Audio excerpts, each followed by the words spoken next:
Hey guys, welcome to the Reparenting Daily podcast, your daily guide for inner child healing. This podcast helps you establish a consistent reparenting routine and is divided into 3 sections. The first is a daily reading, the second is a discussion of that reading followed by suggested journal prompts, and the last section is a peaceful meditation for closing.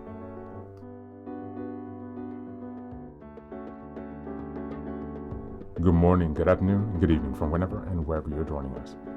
I'm so glad that you're here as we continue on this journey of self-expansion and growth.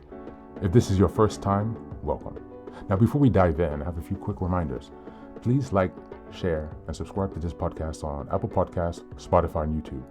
Your support here helps us spread the word, allowing us to continue to grow this community.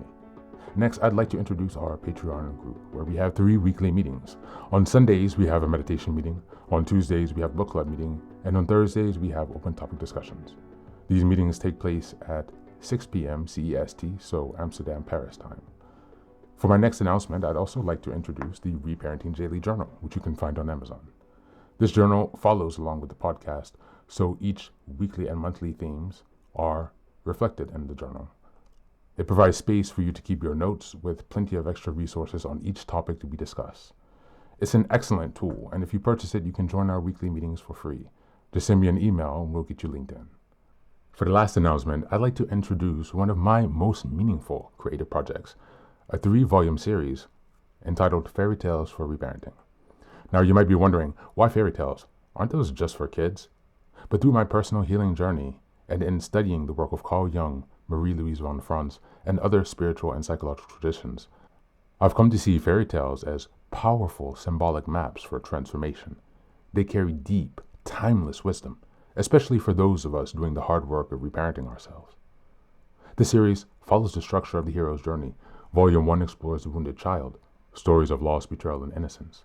Volume 3 is about the trials of endurance, cunning, and self-discovery. And Volume 3 is the return, stories of transformation, power, and wholeness.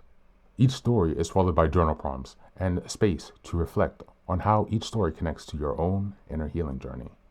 These are not just tales, they're tools. They're an invitation to connect with the part of you that still believes in magic and possibility and healing.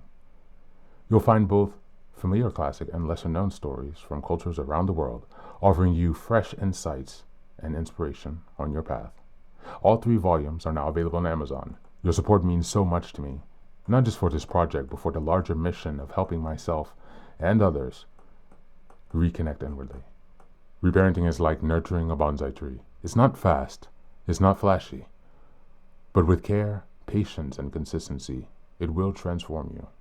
Thanks so much for being here and for supporting this work, and also for committing on your personal journey of self-expansion. Now, without further ado, let's dive into today's practice. Today's reading is again a continuation from Verbal Judo. Today we're starting from chapter 13.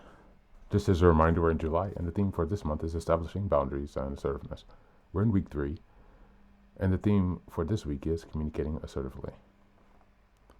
Chapter 13, the first great communication art, representation.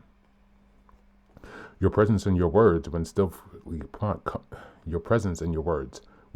combined, are knowledge and power in action. They allow you to generate voluntary compliance from the most difficult subjects. Now let me suggest that if you deal with people in any profession, you have an identity that can be very clearly defined, one in which you can take great pride. You can be a contact professional. Contact is an interesting word from the Latin con, meaning with, and tact, meaning to touch on all sides. I always emphasize the necessity of being a pro rather than an amateur. Amateurs have good days and bad days. They have not been trained to be tactical. A professional, for example, is someone like Michael Jordan. He plays the greatest basketball in the world game after game. But what really sets him apart is what he does under pressure. What does he do? Would you double team him? I'll tell you what he does. He gets better. He passes more often. He passes better. He scores more. He has more assists. You should take pride in your ability to get better under the pressure, people will put on you in the workplace. To be contact professional who can handle all kinds of stress, you must exude credibility and an aura of power.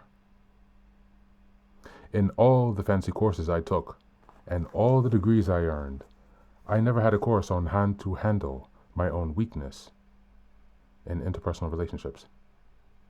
I learned this through experience in dealing with people. I learned that to be a contact professional, you must first, of course, be in contact with yourself. Most of us have weaknesses in dealing with people. What are yours? Is there a list of 5 or 6 things that get under your skin about difficult people? We all have buttons and triggers. But if you're going to work for others and represent them, you must not allow people to push your buttons or pull your trigger. The question is, how do you build a trigger guard? The answer, know thyself. The old samurai used to say that if you don't know yourself, you lose 100% of the time. That's it for today.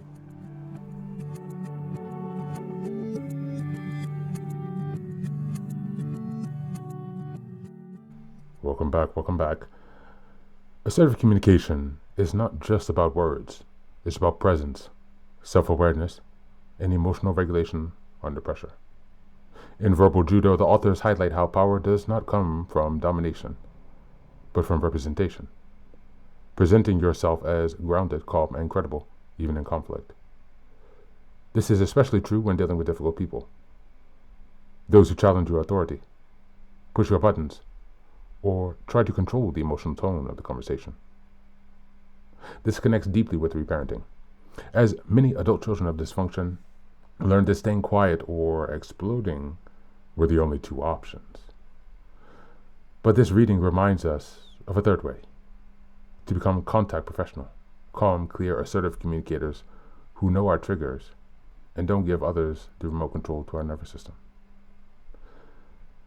This is self-parenting in action.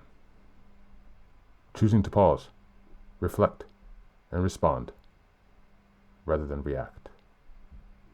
As we go into the journal prompts today, number 1, where in your life do you still let people push your buttons? How would you handle these situations differently as a contact professional? Number 2, what does reparenting yourself with power mean to you? And how would your inner child feel if it showed up in that way more often? And number 3, what pressure are you currently under? And how can you practice calming your inner voice so you respond as opposed to react? That's it for today. As always, thanks for being here.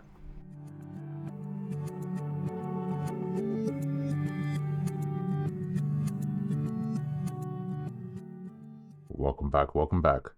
Now, this is the third and final section of the daily podcast. This is your silent meditation. Please go ahead and find a space where you can be comfortable and undisturbed, where you can relax and spend some time with yourself for this 10-minute silent meditation. You can choose to be sitting, standing, lying down, or in whatever position makes you comfortable today. Take a moment to simply be with yourself. Focus on your breath and gently connect with each part of your body. If thoughts arise, don't let them overwhelm you. Just observe them without attachment. Imagine them as leaves drifting down atop a river, passing by without needing your engagement. Stay present, grounded, and open to this moment, no matter what time you are listening and practicing this meditation. Namaste.